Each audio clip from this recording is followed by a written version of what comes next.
America is at a crossroad. Never before have we stumbled so spectacularly on the world stage as we have in recent years. The pandemic has brought many of our biggest issues to light.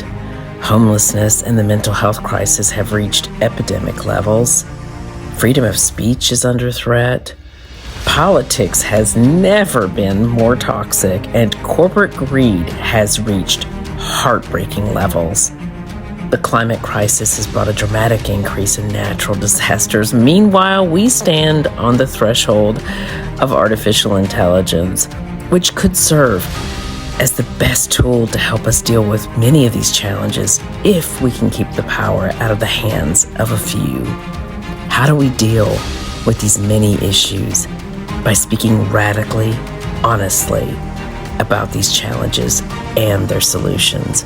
By becoming more enlightened to the facts and raising human consciousness, we can use this unprecedented moment in human history to create the most extraordinary advancement in our collective experience. I'm host Shaman Isis. Welcome to Citizen Journalist. Hi, and welcome to Soltech's Citizen Journalist Podcast. I'm your host, Shaman Isis, and I'm excited about today's episode. Not only am I not in my normal, very dark studio filming for this episode, I'm hanging out in New York City with two women, filmmakers that I admire. FairSay Films, welcome to Citizen Journalist. I'm so excited to have you guys, audience. This is Cristina Doikos and Tiffany Hodges. If you don't already know their names, you will, because they are two groundbreaking filmmakers here to talk about being a woman in the business and about independent filmmaking and about events and immigration. So welcome, you two. Thank you. Thanks. I have to ask for the audience's sake and my own dying of curiosity, how did FairSay Films come about? How did you guys get into the business together? FairSay Films came about a very long time ago. It was seeded that way, I guess. Tiffany and I met in an artists collective that where directors, writers, producers, actors all met. And we were acting at the time. And we realized that there really weren't that many roles for women, like good, substantial roles for women. The majority of them were for men. So we started writing together. And that led to our first project called TikTok, which was all about the biological clock, which nobody was talking about at the time. That's right. Because it's decidedly a female story. Yeah. And that just wasn't happening. So we wrote that, and we really realized at that time we loved producing. Mm-hmm. And then along came the story Displaced. And we decided to form a production company surrounding that called FairSay Films, which amplifies the untold story and voices of the underrepresented. I love that. Yeah. I love it. Yeah. So I'm a political activist as well. And I kind of looped this one into doing some political activism with me. And we realized that we could take our passion for, making a real difference in society and mix it with our art. And that's really where I think we started to see some real power in this partnership. Yeah. That's incredible. I love the fact that you're both, you're not only are you in the filmmaking business as women, which is dominated by men, but you're producing work from voices that don't get amplified, that don't get heard. It's so important. So all three of us are activists, which I think is incredible, and probably the reason why we came together to host an event, Soltech Soundbites to Solutions. The first event, which is presented by FairSay Films, is coming up. Can you guys share a little bit about the event? Yeah, so excited. We have an event on April 4th where we're debuting our short film, and it'll be followed by Soltech's Soundbites to Solutions, which will sort of educate about immigration and, kind of cut through all of the unnecessary fodder about immigration and really get to some solutions behind it. Yeah, the film itself really is about the broken immigration system, and it comes from my true life experience of accompanying undocumented immigrants to their court appearances. And through that work, I really got a first taste of just how broken the system is and how these people are really trying to get their papers and do things correctly, but they're stuck in these loops with bureaucracy and with administration. And I really wanted to capture that. I also wanted to capture the side of the volunteers that are spending their days with strangers, trying to help them through and navigate this really ridiculous problem in this, you know, in our government.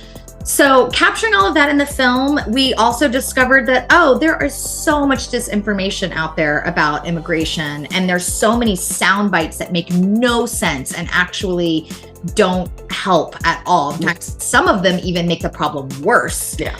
And people just need to know about the complexities of the problem. And so I think that's when we found you, and Sound Bites to Solutions was born. Yes, I love this.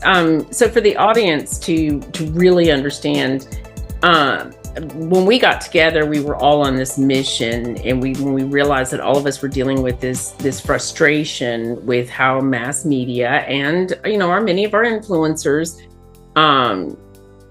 dig a stake into a very particular perspective and then create a lot of fear around that and a lot of confusion around some of the most important issues that we have going on, one of them being immigration. And that the only way for us to move forward was to address what the sound bites are and how many of them are not even truthful, and move the conversation away from sound bites towards solutions. And so this first event that we're having at the Anthology Film Archive celebrates FairSay Films. Incredible. I've seen the film Displaced. It's incredible. It shares this short film with the guests, and then there's a panelist of experts to talk about solutions. And I was very honored to get the chance to get a private screening of Displaced.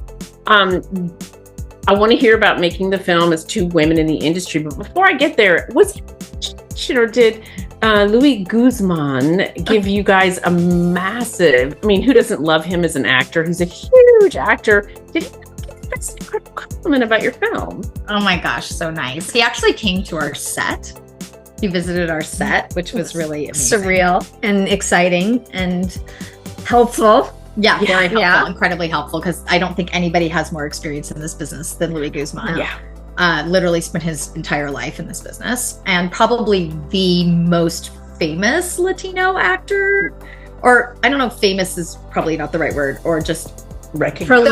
Prolific Yeah. is the right word. I think everyone recognizes him when they see him. They're like, oh my God, he's incredible. Yeah. No, he has been in everything for decades. So he's just amazing. And then he was so kind. He told me that my script brought him to tears, and that's why he came to the set and told me this incredible story about reading it and learning things about immigrants that he didn't know beforehand. He didn't know himself. And that's really, I think, what kind of shocked him about the story. And that is really the whole point of the film, is to just give the audience a little bit of information about what these people really go through, and how sometimes people can not have a country. They can be so displaced, they literally don't have a home. There's a lot of disinformation about people just trying to make a better life for themselves, which absolutely people are trying to make a better life for themselves. And also that's a good thing to try to make a better life for yourself. But there are also people that literally don't have a homeland and don't have a country. And that's a really more serious problem, I think. Yeah. And it's a wonderful opportunity to educate, right? FairSay Films really wants to educate with their projects. And that's what we're hoping to do here with Displaced. Yeah. I think one of the things that I thought was so touching about the film, and I have to say congratulations, because not only did your first script get you a ton of attention for TikTok and touch on a hugely important issue such as women's biological clocks, but the second one gets a compliment from one of the biggest actors in the world, character actors particularly, which I think most people have more respect for, right? And you get this huge compliment from him. And it also touches on an incredibly important issue, and it highlights what doesn't get talked about, because you see, I think most people know the truth about most situations is gray. It is not black and white, and it is not the opposite ends of the spectrum that we get shown in most mass media. And it creates these sort of fence posts for most people that they hang on to, and we can't move forward when that happens. And your film does such a beautiful job of just pointing someone in the right direction to see the complexity. Was that something that you intentionally set out to do? Yeah, because that's what I experienced when I was accompanying undocumented immigrants to their court appearances. And I actually saw people's lives being destroyed over paperwork written in another language that wasn't explained to them, or they didn't necessarily even understand. And also, people that have to check in with ICE because ICE doesn't know what to do with them, or because there's no place to put them, or we're sort of in this broken system that's overrun. And so they're just checking in with ICE as much as they can and doing, going every single time and having to get a babysitter and having to take time off of work and, pay money to come into the city to go to their ICE check-ins. And then sometimes ICE just decides in that moment, we're going to take you. Mm-hmm. And they just take them off, and there's no, there's no opportunity to call a lawyer or to talk to their family or to even let their children know what's happened. There were so many instances like that I just was like, people need to just know that this broken system is really hurting human beings. Mm-hmm. And yes, there's a lot of complexity to the issue, but here in America, I feel like we could do a better job at fixing our own side of the street, so to speak, before we just point fingers at other countries and say, oh, well, it's their problem, or, I think one of the things that doesn't get spoken about that I think is so important, because look, I think I'm in the middle of the road. I see both perspectives. Yes, I think it's ideal when we have people who work their way through the legal system, do things legally. There are some situations in which people don't really have an option except something desperate.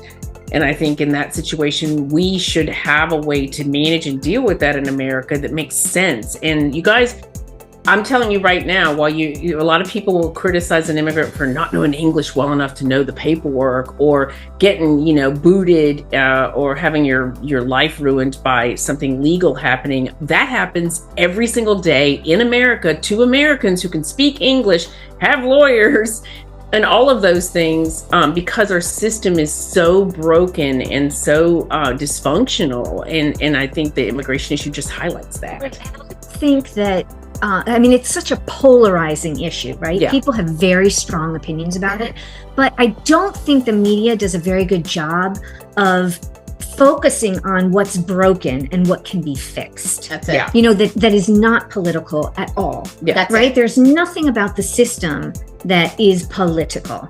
It's a system that was put in place many years ago, and it needs to be updated. Yeah. And as does most everything in our government. Exactly, right? I need an update, right? I'm getting older, I need an update. So it's understandable that the system that was created so long ago, before we had, so much immigration into the States, would need to be updated. And we hope that this film and this discussion surrounding immigration highlights that. Yeah. And shows solutions, what can be done. Yeah. That's not polarizing. That's Absolutely. right. And I think something that you just brought to mind is that if Americans were actually being properly taken care of within their own country, we would have less Americans who are resentful and quick to grab onto the worst case scenario situations that are happening with immigration, because it's like a competition. I think that's how they treat it. Yeah. And also, most politicians wouldn't be using the immigration situation to distract people who are really unhappy with the shitty job that they're doing at running our government. I mean, I'm just saying, I think that they're using it as a football to keep people distracted from the fact that they're not fixing the system for Americans, much less the immigration system for immigrants, which is broken. It's a broken system, and they're becoming victims of it, as are the American people who don't understand how broken it is. It is one of many broken systems, really. Yes. But one thing that I just wanted to point out, what you were saying earlier about, there are certain things that are outdated, or certain things that a lot of people don't know about this broken system. One of the main takeaways from my work with immigrants was that you have to actually be on American soil to apply for asylum. Mhm. So a lot of these people that are crossing the border, quote unquote, illegally, are turning themselves in immediately. They're going right to Border Patrol and they're like, I'm here to seek asylum. I'm on American soil. I'm here to seek asylum. This is what's happened to me. This is what's going on in my country. And then they get stuck for years and years and years before they even get a court date, before they even understand what the asylum laws are. For example, you have to apply from 1 year from that point that you turn yourself in. And a lot of them don't know that information and they get stuck and they get put off and they don't even realize that, oh no, they got to get that paperwork in somehow within that year. Otherwise they don't qualify at all. So there's just a lot of like if we could figure out a way where people could possibly apply before they come, that might be helpful. That's like an example of something that we could look at. But I think a lot of people think that they're just here to be criminals and they're here and they've already criminalized themselves because they've come over illegally. But the truth is there's no easy way to get here. There's no easy system to get onto the soil, into the asylum process. Now, I think that's a really good point. Actually, I think a lot of people don't realize that they have to get their feet onto American soil to be able to get asylum. So if somebody's desperate and they're running to a country that they think can help them, and we have plenty of space, just saying, our resources aren't allocated properly, but we got plenty of space and we do have plenty of resources. They're just not allocated properly, but they can't get here. They can't get help. And I think a lot of people, that doesn't get highlighted in the media. Frankly, the truth of the complexity of the situation doesn't get highlighted in the media because it doesn't sell clicks or views. Well, it doesn't necessarily have to be easy for them to do, right? Nobody is saying, oh, I want easy. I want easy, easy. But it should be clear. Yeah. So people understand what it is they would need to do in order to seek asylum or in order to come to the States. If it's laid out, and then people can make a determination as to whether or not they can do it and make the choice for themselves. But unfortunately, we don't even want to do that. Yeah. And I have to share this because it's one of those moments where we talk about sharing the truth on the show all the time. And every episode I'm talking about how we have to get to the truth. Through the truth, we'll be able to heal and we'll be able to move forward. We'll be able to create better systems. I was at dinner with these two ladies, or we were doing something for the event that we have coming up for Displaced, their short film, which is rather fabulous. So I got to plug that really quick. And I said something when we were having a debate, actually right here, and I said something like, well, they're giving immigrants $2,200 a month, which is more than people get for Social Security. Thank you, Tucker Carlson. I just have to mention who said that because that's where I got that from. And I went and looked it up, and it's not true. And it's one of those things, since I said that, I have repeatedly seen prestigious journalists, the state of journalism is a whole other episode, say that same thing, and it's not actually the case. Those are the kinds of sound bites that you keep getting spread around as truth that aren't actually true at all. Go look it up. Yeah, and also I just want to point out that those kinds of sound bites trickle down to those who are coming over to the border. So they hear things like Biden's open border, they're giving $2,200 to every immigrant that comes in. And then we have this mass influx coming in droves, and we're all like, oh, no, what's happening? We've got to stop it. Yeah. But it is this disinformation. It is these sound bites that are not completely part of the problem. They are coming over here because of climate change and because they're running from violence and all kinds of other things.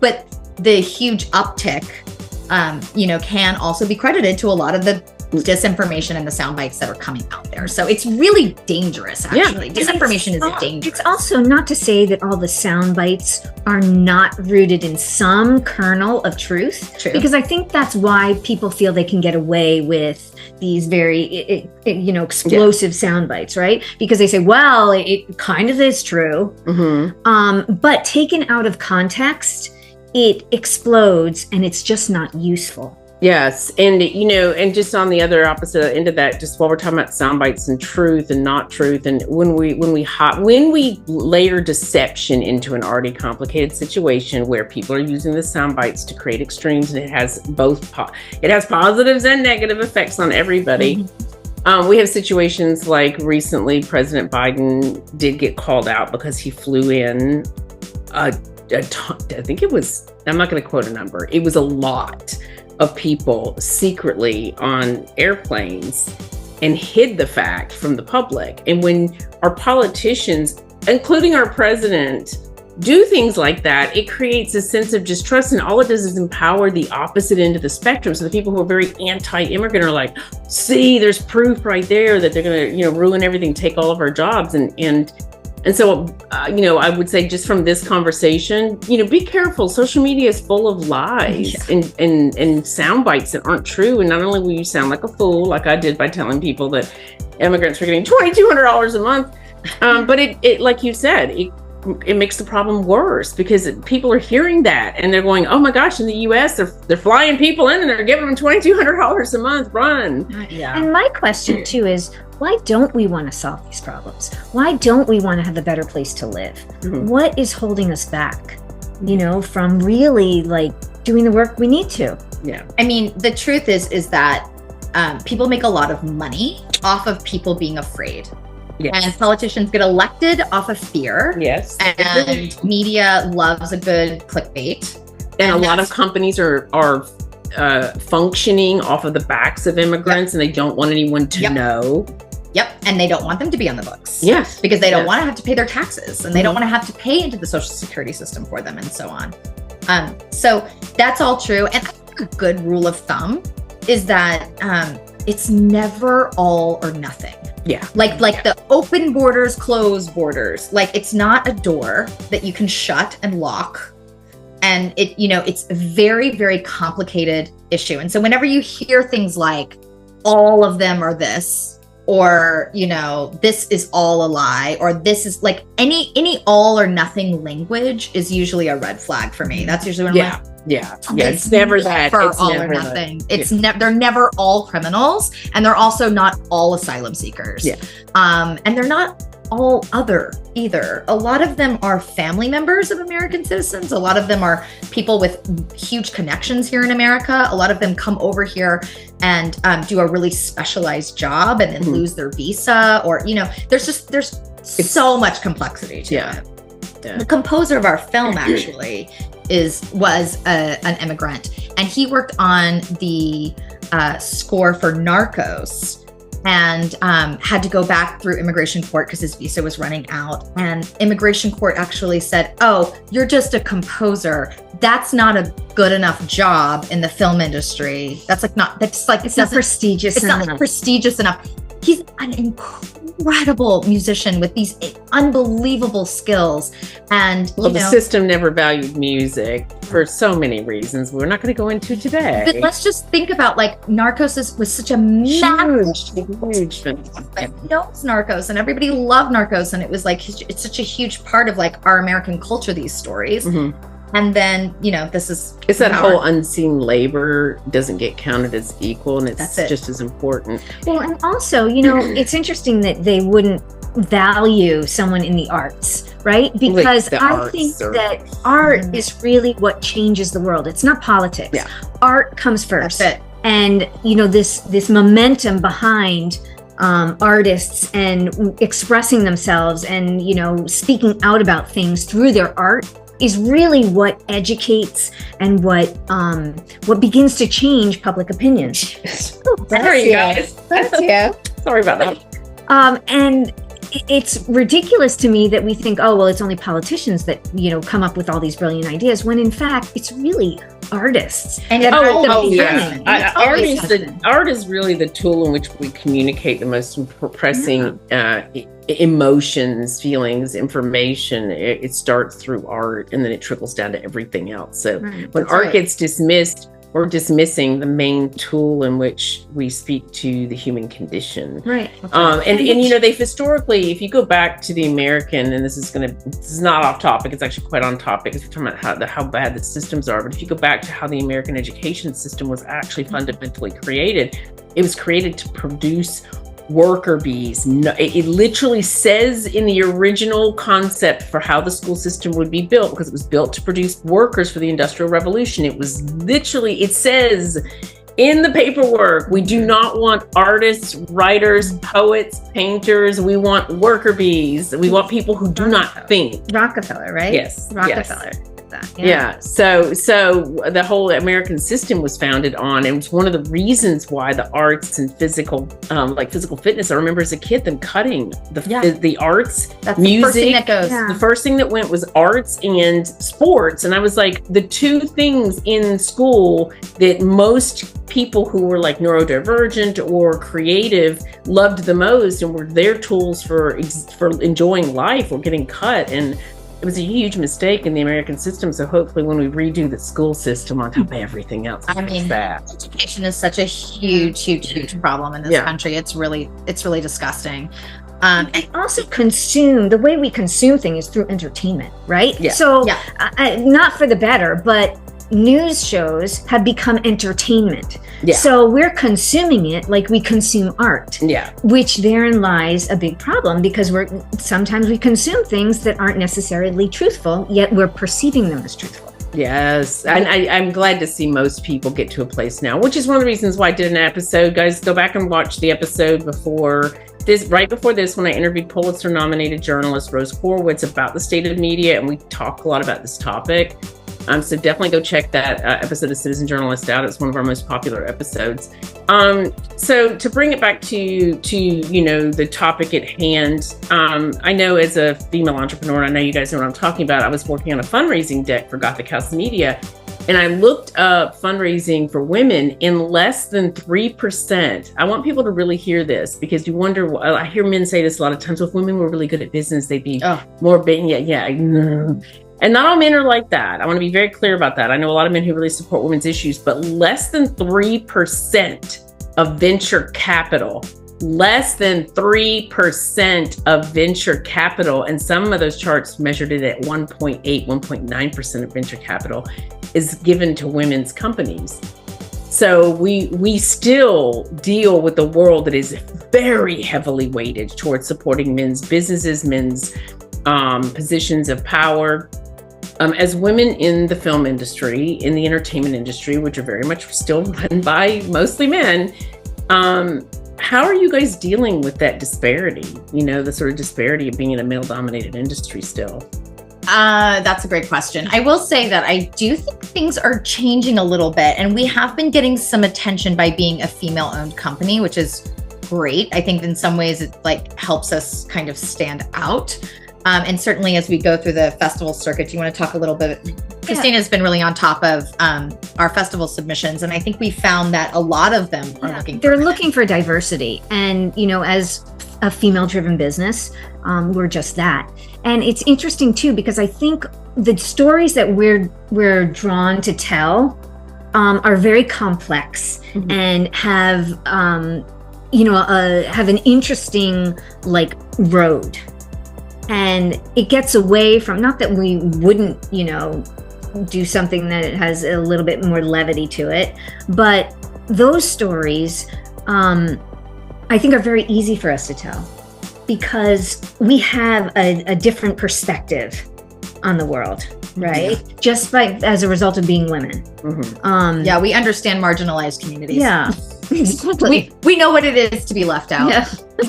Right. We feel it all the time with everything. But also, I think we don't focus on, my answer to your question about, how do we deal with the, so few women are being recognized, is I don't think we focus on that. Because that would just hold us back. We prefer to focus on what we know, what we can do, what we feel confident about. And that has taken us a long way in just looking at the things we have in the pipeline too. A wealth of stories. They just keep coming, right? It's so bad. Oh, I know. We have to stop sometimes and be like, we cannot come up with another idea. We have to actually just pick an idea and work on it. Oh, I know. The ideas are off the chart. Yeah. When we go to dinner, it's like an idea fest, because all three of us are creatives. It's interesting. I love Greta Gerwig, and I thought she did an incredible job with she really did an incredible job with the Barbie movie. I did personally, and I even wrote an article about this, feel like I felt like people wanted her to win simply because she was a woman. I'm not saying she didn't deserve it. I don't know that topic well enough. I will say that I don't think it helps when we let corporations reposition their brand in history through the arts. I think that there's a deception there that actually makes this it complicates the situation that's already complicated enough even further. But I'm glad to hear that you're in applying for the film festivals. You guys are seeing diversity as a big push. I think that's incredible. Yeah. What is it that what would you like to ideally see happen with your short film Displaced? Well, we've got a couple of different ideas. First of all, there is the festival circuit, and we are doing that. But we don't want to just do that, which is usually the path for short films. Like short films just go into the festival circuit and people go and watch them, and that's pretty much it. But festivals are really for filmmakers. And we made this film to educate people. So we're actually going to universities. We've reached out to several universities in Texas and other places, but right now we're focused on Texas because this issue is in Texas. And we are really, we're building a package where we can go into these universities, screen the film, have these discussions with the students, possibly do a workshop about social impact work and using your art and your creativity that you're learning in school to really make a difference in the world. So we want to inspire young people because they are the future. And also it's an election year and most of them don't vote. And it drives me crazy. Frankly, this is such an important issue. It's bigger than any award, right? So to really get it out to people so that they can learn something would be ideal and would be extremely rewarding for us. And after it runs its full circuit on both the university front or community front and the festival front, then eventually it will be online and we'll be able to get it to everybody. But there's a lot of rules about premieres and things. Once you put something online and everybody can get to it really easily, it gets harder and harder to actually target certain audiences. So that's where we are right now. We're targeting. I love that. So for the audience to know, we came together to do an event series called Sound Bites to Solutions because we all passionately care about a lot of social issues. And we chose immigration as the first one because there's so much hype around their short film Displaced. And we thought, well, take advantage of all the talk. While we're getting, you're getting huge compliments from people like Louis Guzman. And that event, I'm really excited about that event. It's the first one in the series, Soltech Sound Bites to Solutions, which is presented by FairSay Films. And it screens Displaced. And it also has a panel discussion with a group of experts to talk about immigration. And that includes you guys as well. The whole point of that event series, which will be going on throughout 2024 in New York City and around the country, because we've got big plans, is to create conversation about what is true, what is false, and how do we actually get to a place of actually solving situations? Because what I see most people doing, what I see most media doing, which is one of the reasons I found the film so refreshing, is focusing on the fear-driven narratives within the conversation that keep it from being solvable. Because there's a lot of vested groups that don't want the solutions to be, because they get elected based on the complexity and the fear tactics. They get people watching their shows because of it. They get to fund their businesses off the backs of immigrants. They get to make huge profits off of the immigrant labor. And there's a lot of people who have vested interest in not getting to a solutions. But you know what? We're determined to bring this conversation to the forefront along with other social issues. And they're not, it's true. I mean, hey, we don't want to ignore the fact that we are a capitalistic society, right? America is based on capitalism. And there's nothing wrong with wanting to make money or, to amass wealth. However, there is enough to go around, and this concept that it has to only be held by a select few is really a limiting belief. And so that's part of it too, that there is enough of us to solve the problem and to still amass wealth and have a good life and also give someone else a good life. Yeah, and also human rights are important. The economy is very important. Also, human rights are really important. And there's definitely a way to have a successful, booming, abundant economy and still have people keeping their own rights. Yeah. And I feel like that's, you know, when it comes to human rights and people get all, you know, polarized about an issue, people are making or a very few amount of people are making a whole lot of money in that instance. But if we can all just find a way to like have our different opinions and have our different perspectives, but still appreciate and respect each other as Americans, if we can get to that place, then we can all support each other. We can all have a piece of the pie. There's enough pie for everybody. I mean, it's America. We have the best economy in the world, and we still do. And we're holding on to by a thread. Yeah. So we really need to all work together to keep it going. I don't mean to sound like a doomsayer, but I believe that we have to come up with a new American dream, because the American dream that we had before, which is what was the main driver of people wanting to be engaged in the workforce in the way that they used to care. Without an American dream, with the one that we had before collapsing, we have not gifted the younger generations with the path and the tools that drive them, that give them hope, that make them want to work towards a solution, that make them want to be vested. And on top of that, you add in AI, and the world is really changing dramatically. But I think that highlights that this is such a huge moment in which we can collectively say, it's not working. What we've been doing is not working. It's time for us to all stop bickering. It's like a tug of war, that nobody ever wins, and say, let's meet in the middle and say, what are the solutions to the situation? That's right. Nobody wins. And the truth is if you took all of the undocumented immigrants and you rounded them up and you pulled them out of this country, our economy would collapse. A little bit like the unpaid female labor that goes on in America. Thank you for bringing it up. That is absolutely true, Shaman. Also, women hold up the global economy with invisible labor as they caretake for their younger generation and the previous generation. We are always the emotional support for everyone, which is why we're so tired. Right? No, I actually think that's a great topic for another episode of Citizen Journalist, because there's one country, I think it was Iceland, where the women brought the entire country to a halt. Yes.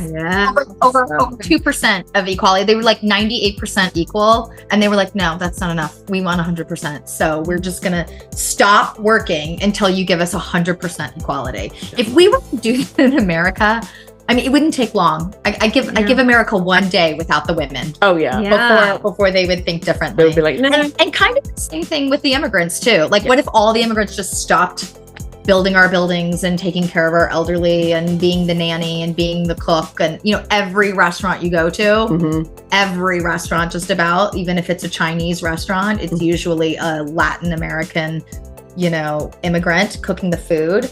You pull all those people out, who's going to pick the oranges from the trees? There's a lot of jobs that they do that Americans don't want. Oh, yeah. Especially and I'm not trying to make fun of the younger generations, but they're not really big on what they consider beneath them. Yeah, they don't. Jobs.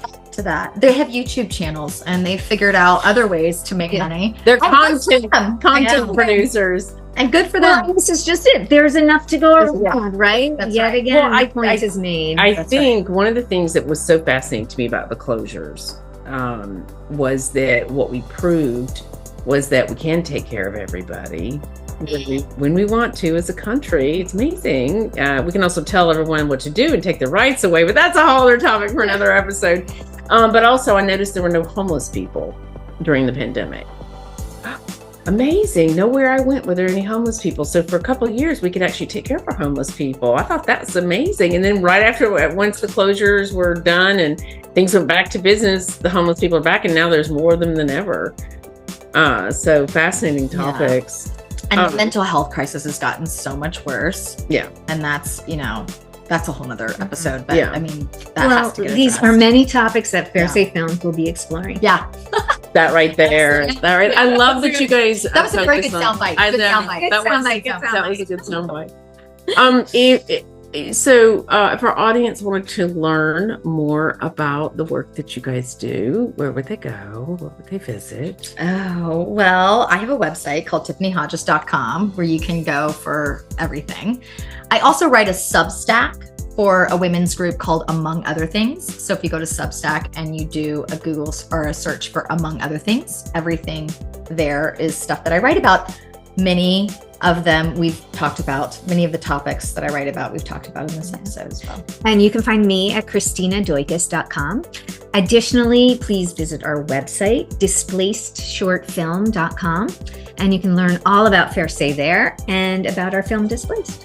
Also, if you go to FairSayFilms.com, you'll find Displaced short film as well. Lots of different. I was lots of just different about to ways to say, I'm like, I'm pretty sure they can go to FairSay Films too. Just Google any of these words, right? And you'll find us. All right.